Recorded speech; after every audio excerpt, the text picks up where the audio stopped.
Hello, how are you doing today? Welcome to another session actually this is a test session of Vigo's Fine Art Adventure done for Agora Games Incorporated. So this is simply a test session, only meant to be seen by 3 or 4 different people.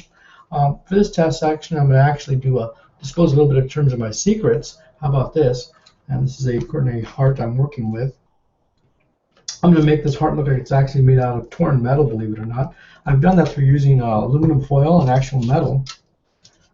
And I've taken the aluminum foil, I've rolled it on on a rolling pin, and after that it takes to actually wrinkle quite a bit. And then after that I glued it onto this paper mache form, and later I'll add some silver leaf, maybe even some gold leaf around the actual form.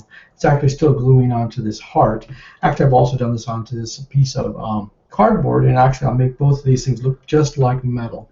So they've been adhered with with glue, simple glue. And I've actually just used, again, just either metal or just simple tin foil. A lot of people are very fooled by the work. Actually, after it'll be completed, it'll look just like torn up metal. You know, no one will be able to spot that it's actually just tin foil. Anyway, after the tin foil has completely adhered onto the paper mache item here, you notice I've sort of creased on a little back a little bit there. You can still see it's still paper mache. I will then take either black ink, Indian ink, or even I'll take a acrylic base paint and then water it down quite a bit with a lot of gesso, or water it down with a lot of base and make it a very weak a filmy sort of a color.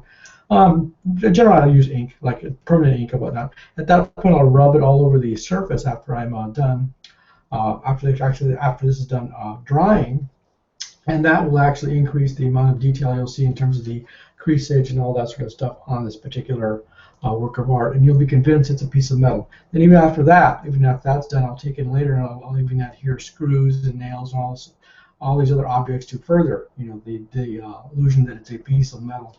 And other things I'll also put in chains and God knows what. This will probably be even making a mixed media piece, even adhere words or whatever comes to mind in this particular piece. Anyway, it's coming to form, and I'll show it. It's a little bit of a way to look.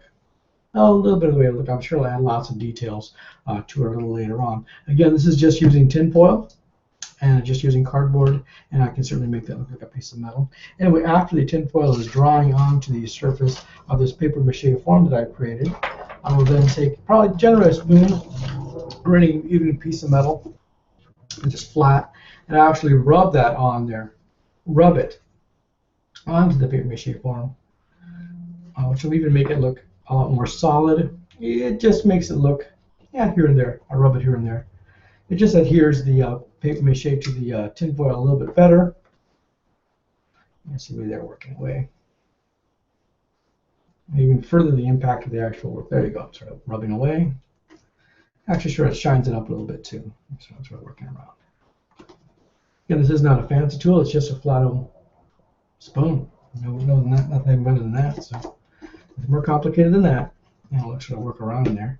So anyway, pretty much that's it for the little lecture for today.